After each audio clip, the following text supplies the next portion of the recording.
Good day. For today, I will be discussing to you the Organic Agriculture Standards, or the PNS BOPS 07 2016. So I hope that at the end of this webinar, you are able to 1. Define organic agriculture, 2. Understand the importance of protecting the organic integrity, 3. Familiarize the principles behind the minimum requirements for organic agriculture, and lastly, familiarize the highlights of the management practices in organic agriculture. So for today, I will not be discussing the whole of the Philippine National Standard, but focuses on the highlights. So before we begin with the content of the Philippine National Standard for Organic Agriculture, let us define organic to level off. So according to the standard, organic agriculture is a holistic production management system.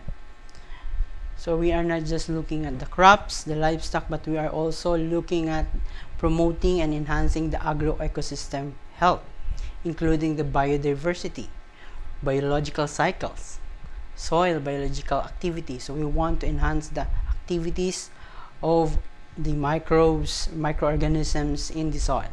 So it emphasizes the use of management practices over the use of off-farm inputs. So instead of using synthetic materials, we are going to utilize cultural, biological, and mechanical methods. So organic agriculture combines tradition, innovation, and science. So most of the time, when we say organic agriculture, we say going back to our old ways of farming, but actually organic agriculture is the combination of tradition, innovation, and science, and as long as this will benefit the shared environment and promote fair relationships and a good quality of life for all involved. So we are looking at every aspect of agriculture when it comes to organic. So for organic agriculture, it is important that we protect its integrity all throughout the value chain, from production up to the processing until it comes to the retailers and for consumption. Now, to protect the organic integrity, there are several measures such as prevention of commingling, prevention of contamination, and establishment of good record keeping or documentation. What we mean by commingling is that when we mix the organic produce or product with the non-organic, and prevention of contamination, introducing substances that are not allowed for organic agriculture. So as an analogy, if you're doing your laundry, pag naglalaba tayo, inihiwalay ang puti sa dikolor kasi ayaw nating humawa ang kulay doon sa puti. That's the same principle with organic agriculture, that we don't want to mix organic with non-organic. Now let's go to the Philippine National Standard for Organic Agriculture. For this topic, I will be discussing the first 8: the conversion to organic agriculture, crop production, animal production, beekeeping, special products, which includes herbs and cultivated mushrooms, processed organic products, labeling and consumer information, and traceability and record keeping. So for the inclusion of substances for organic agriculture or organic farming or production and the annexes, this will be covered in a separate guidelines. So this will not be covered for this topic.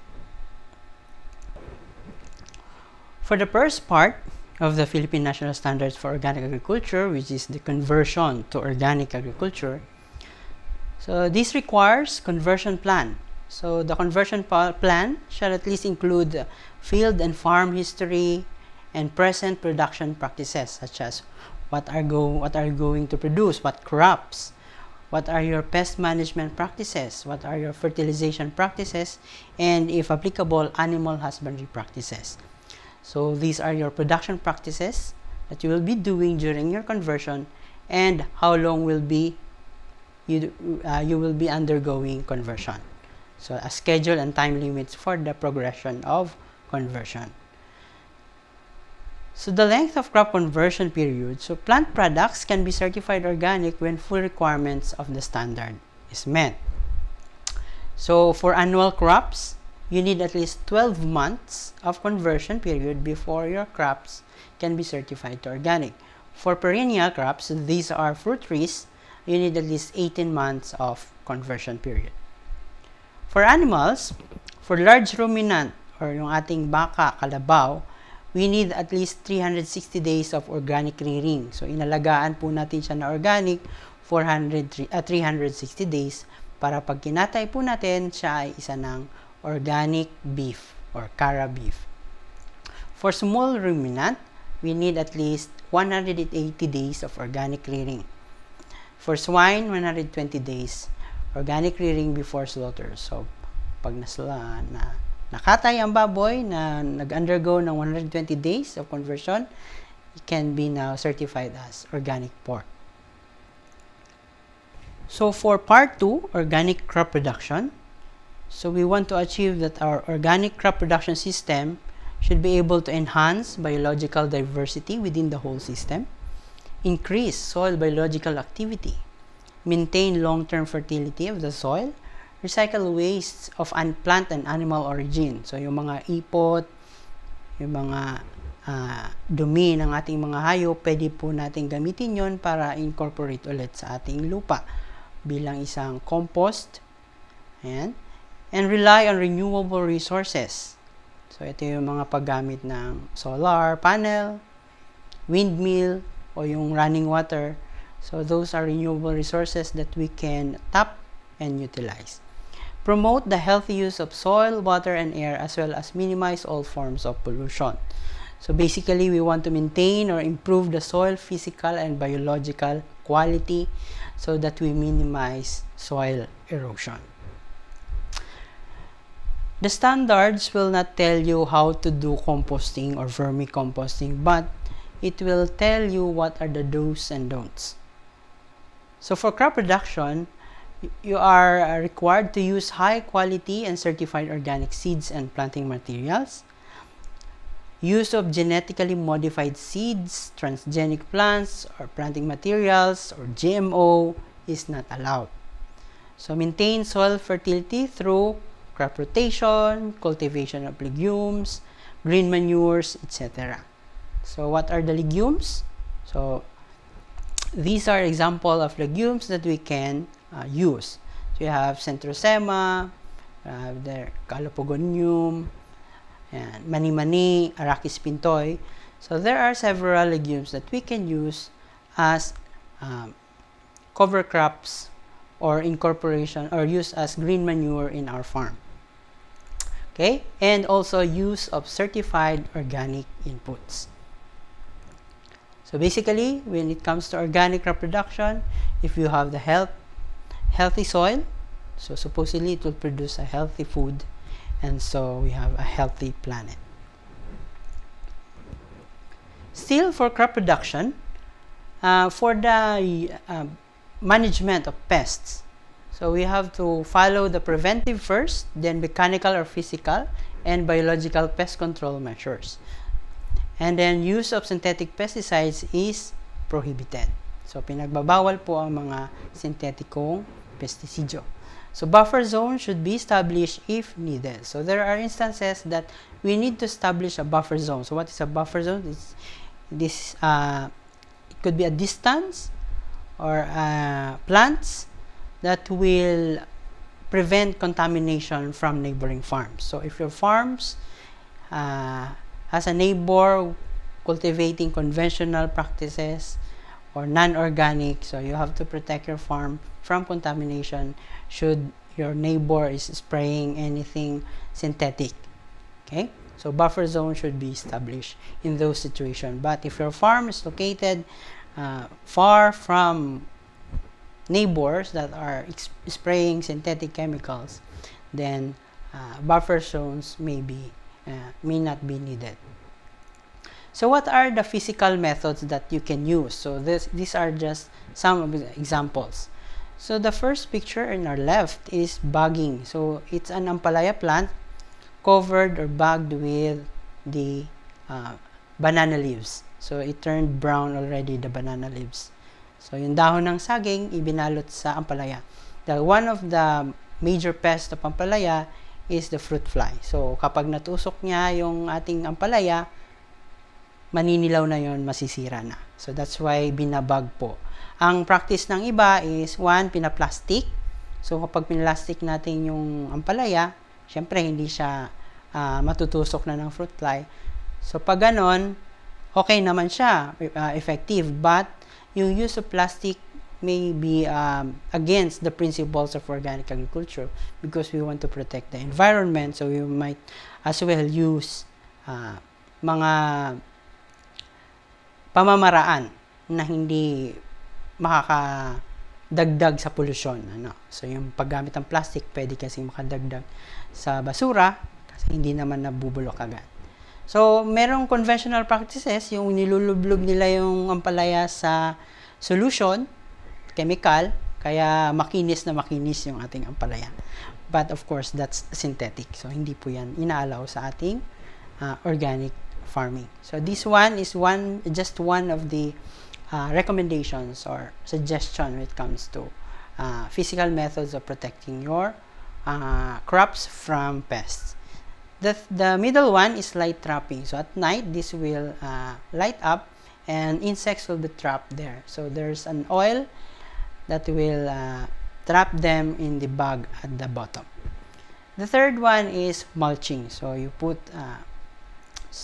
dried rice straws or other plant waste around the plant so that they will not be attacked by the pests. Okay, so that's for organic crop production. Now, let's go to part 3, organic animal production. So, just the same or just like the organic crop production, there are principles that have to be met. So, for animal production, animals should have sufficient free movement or nakagagalaw ayon sa kanilang pangangailangan. They should have sufficient fresh air and natural daylight, protection against the excessive sunlight, temperatures, rain, and wind, and enough lying or resting area according to the needs of the animals. For animals requiring bedding, natural materials shall be provided. So, for example, if you are nag-aalaga tayo ng baboy, so common mannerism ng mga baboy ay yung pagngungudngod ng kanilang mga nguso sa sahig, sa lupa. So, ang common practice sa conventional ay nakasemento ang kanilang bedding. So, pag naggudgod sila, maaaring magsugat at ang tendency nun magkaroon ng infection at magkasakit yung ating animals. So, for those kinds of animals that requires bedding, natural material should be used. So, such as paggamit ng rice straws, mga panambak na lupa para hindi magkasugat or hindi magka-infection ng ating animals. So, free access to fresh water and feeds and access to pasture. So, sa madaling salita, ang ating animals ay malaya nakapaglaro ayon sa kanilang pangangailangan. In animal production, pinagbabawal ang complete confinement o yung nakakulong na animals all throughout its lifetime. Ibig sabihin, sa buong buhay niya nakakulong lang siya. So, kailangan may bahay pa rin siya pero dapat malaya at nakakagala siya ayon sa kanyang pangangailangan. So, use of genetically engineered species or breeds ay hindi pinahihintulutan. Ibig sabihin, kasama nito yung mga GMO. Take all biosecurity measures to ensure health and well-being of animals through preventive animal husbandry practices. So, this is very critical as of today or very timely ito dahil sa pagkalat ng African swine fever. So, alam natin na pag may African swine fever, walang gamot at namamatay ang ating mga baboy. Pag namatay, so mabababa ang ating produksyon. Pag mababa ang produksyon, nagmamahal ang karne. Kaya po, sa ngayon, medyo mahal pa rin o may kamahalan yung karne ng baboy dahil mababa ang supply. Dahil ito sa pagkalat ng sakit ng African swine fever. So, dito papasok ang importansya ng biosecurity measures. So, later on, i-discuss ko ano ba yung mga biosecurity measures. Use of antibiotics for preventive purposes is not allowed. Sa paghahayupan, bawal din ang pagputol ng kahit na anong parte sa ating mga animals. Pero, meron tayong mga exceptions o mga pinapahintulutan dahil sa welfare, health, or hygiene ng ating mga animals or para sa kanilang safety. Una dyan ay ang pagkakasta or castration, tail cutting of lambs, tail docking of pigs, trimming of beaks, dehorning, nose and limb bridging for restraining, and cutting of teeth. So, for example lang nito, halimbawa ang ating mga biik ay pinuputulan ng ngipin para kapag dumede o sumuso sa kanilang inahin ay hindi magkakasugat. So, yun po yung mga reason bakit ito pinahihintulutan. Sa organic animal production, kailangan meron tayong record ng bawat isang animal. So, dapat meron tayong identification method. So, paano?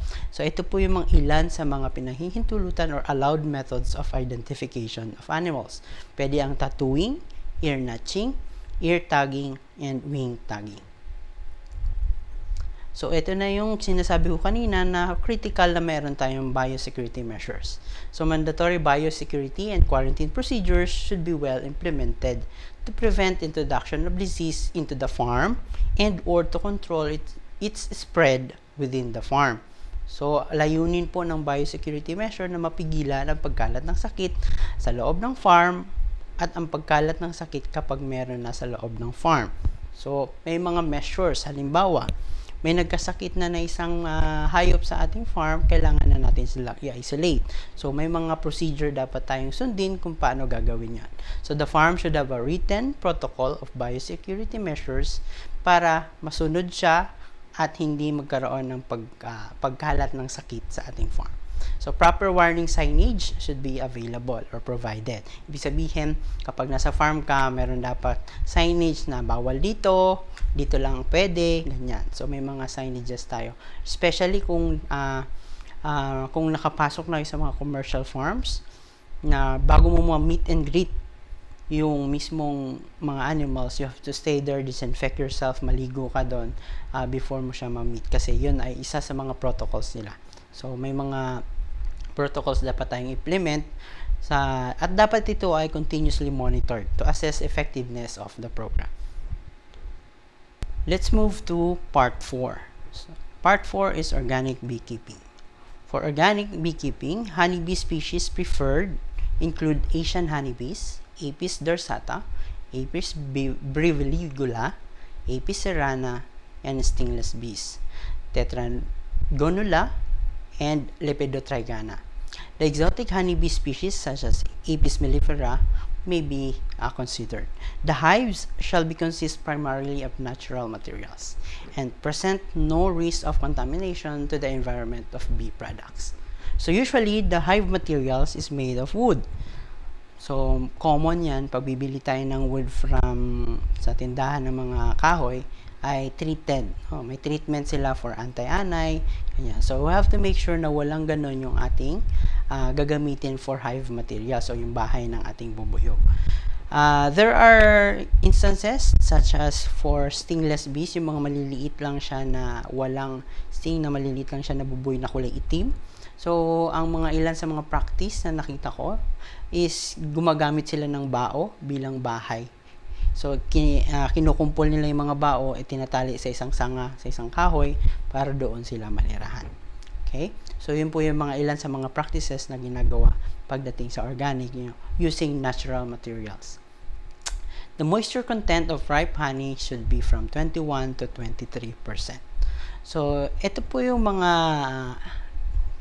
magnified pictures ng mga bubuyog na ginagamit for organic beekeeping.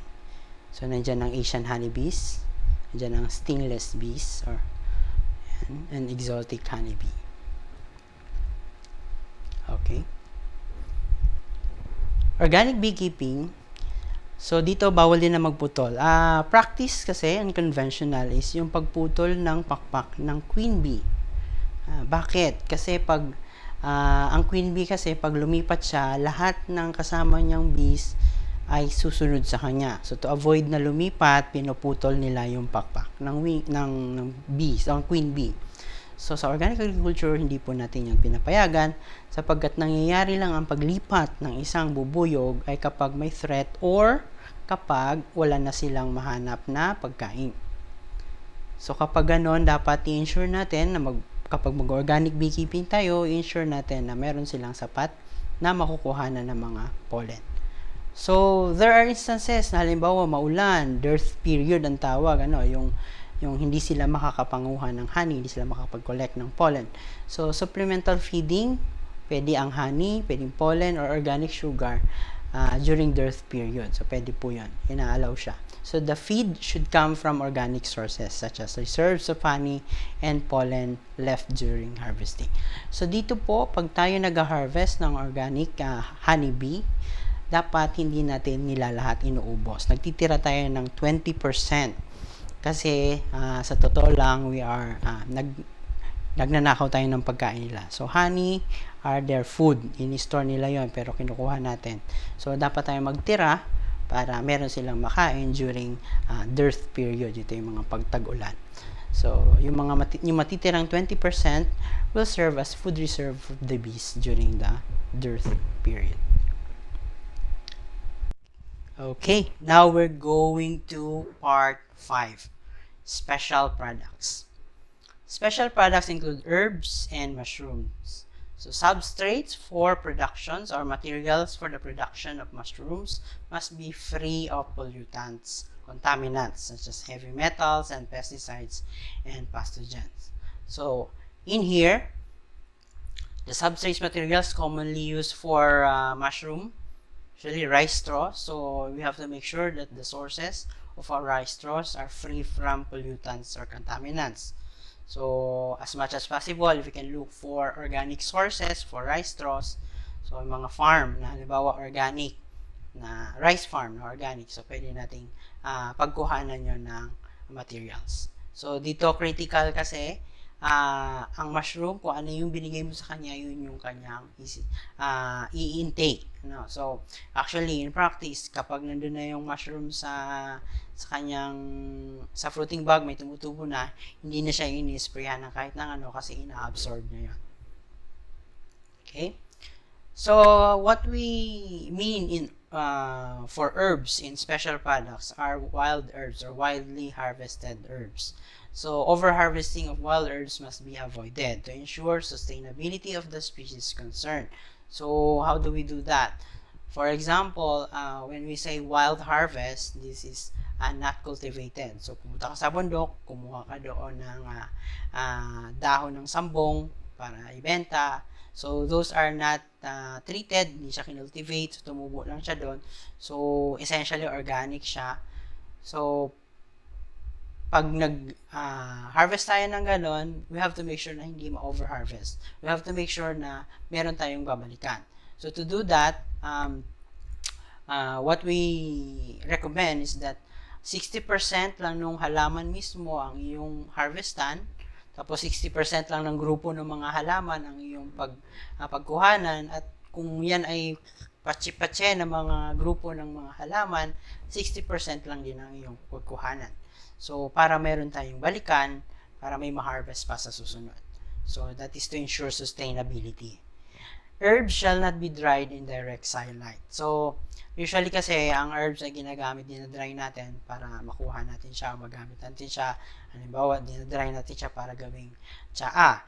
So, dito, pag nag-dry tayo ng herbs, dapat hindi sa direct sunlight kasi mawawala yung benefits nun. Okay? So, dapat pwedeng air drying, dehumidification, dehydration, or use of drying oven. So, yun yung mga choices kapag nagda-dry tayo ng herbs. So, yun yung for special products. Okay, let's go to part 6 or processing of organic products.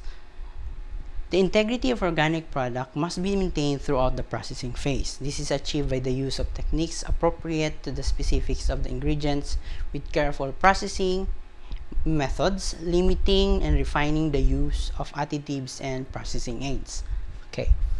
So when we go into processing, we have to make sure that from production or the sources of our raw ingredients are organic. and then up to it is being processed, you have to ensure that its integrity is maintained. So, and then we have list of allowed processing aids and additives. So that is provided in a separate regulation or document, that is the National List of Permitted Substances for Organic Agriculture. So in processing, this is very important. It's not just applicable for organic, but all entities or all those who want to go into processing, they have to comply with relevant regulatory requirements, such as the good manufacturing practices. You have to have your license to operate, your registration of the product with the Food and Drug Administration, and compliance with to the relevant agencies. Okay, so when you go into processing, organic produce shall neither be mixed nor switched with that organic produce. Handlers and processors shall not commingle. So we have defined early on that commingling is yung paghahalo ng organic sa hindi organic. So you have to avoid that. So we should not commingle organic products with non-organic products. Processing and handling of organic and non-organic products must be done separately, either in time or in place. So it might be impractical to have your own processing facility solely for organic if you're both processing organic and non-organic. So what you can do is you do it separation in time. So you can do organic first, and after you process all organic products, you can do the non-organic products. Then you wash the facility, wash the equipment, so that you can use it again for organic. So organic and non-organic produce should be identifiable at any stage of the operation. Organic and non-organic products shall not be stored and transported together, except when physically separated and labeled. So we allow that you can transport organic and non-organic products together, but you have to ensure that they are physically separated and there will be no commingling. So measures to prevent contamination does not necessitate separation of storage and transport vehicles. Organic products are clearly separated from conventional during storage and transport. As long as you have measures to ensure that they are separated, so you can transport them together, you can store them together, as long as there are clear demarcation and separation. And now we are down to the second to the last part 7, labeling and consumer information. So this section applies to organic products that are produced, handled, and processed according to the Philippine National Standard. This means that products applying organic farming systems may be labeled as organic or similar terms. So, ano yung mga percentage na to? Ang sinasabi, dito ang sinasabi natin kapag ito ay processed product na merong multiple ingredients. So, let's just have the example here. Mango puree. So, let's have the 3 main ingredients: the mango, the citric acid, and sugar. So, for example, we have 90% mango, organic mango, plus 4% non-organic mango, plus 1% citric acid and sugar, then it will not be allowed to be labeled as organic. However, if 99% of organic is 99% of the ingredient is organic mango and the rest is citric acid and sugar, then you can call it as organic. However, if you only have, for example, 80% organic mango, 15% sugar, the rest is citric acid, this is just an hypothetical example, so you can call the mango there as made with organic mango. Okay, so that's what we mean by 95 to 100% in terms of ingredients volume. But you cannot mix organic mango with non-organic mango because that is commingling already.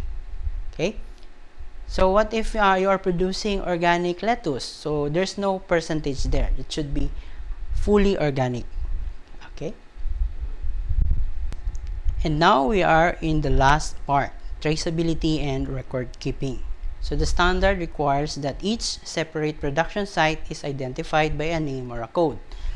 So for example, you have a farm and you have multiple sites or multiple plots. So each plot or site should be identifiable through a name or a unique code, so that when we harvest from that plot, you are able to trace that this vegetable is harvested from this plot. Operators shall maintain purchase, handling, and processing records. So documentation and records shall clearly identify the source, movement, use, and inventory of organic from non-organic materials at all stages of production or processing and handling. What we mean here is that everything that you do in your farm has to be documented. So what comes in your farm, for example, you bought an organic fertilizer, it has to be documented. You have to have proof how many have you bought. So you have to have your receipts maintained or kept. And then how many are harvested, how many are sold, how many are consumed in your household, so that everything is accounted, so that when the certifying body check or counter check or review your documentations, it will be balanced. Okay, above mentioned records shall follow a retention period of at least 5 years. So what if you're just new in this organic farming? So records may be waived if you're just new, as long as you have to maintain, you have to have your own mechanism on how you will be recording your records, or how you do your record keeping or documentation. As you remember earlier, to protect the integrity of organic agriculture, you have to establish a good record keeping or documentation. Now, as we end this session, I would like you to take these key takeaways for this presentation. So we have learned that organic agriculture is a holistic production management system. And to protect the integrity of the organic produce, you have to prevent commingling, prevent contamination, and we should establish record keeping and documentation. Organic agriculture aims to contribute to environmental protection for the future generation. So that is sustainable agriculture. Most of the time, when we say organic agriculture, it's for food safety, but it's more than food safety.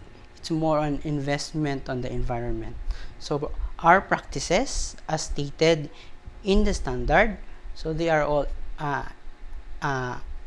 anchored on environmental protection. We have to minimize the pollution, we have to minimize destruction of our environment. So organic agriculture is not just a farming practice, but a shift in paradigm for sustainability. So sabi nga natin kanina, sustainable agriculture, so sustainable development. So in a study, and so I would leave you this quote from Mr. Simon. It is time to rethink how we grow, share, and consume our food. If done right, agriculture, forestry, and fisheries can provide nutritious food for all and generate decent incomes while supporting people-centered rural development and protecting the environment. Thank you for listening, and I hope you have taken my message for this presentation.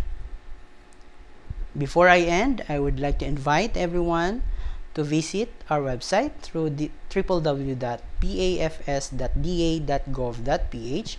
You can also follow us on our social media accounts, fb.com/da.buffs or instagram.com/da.buffs.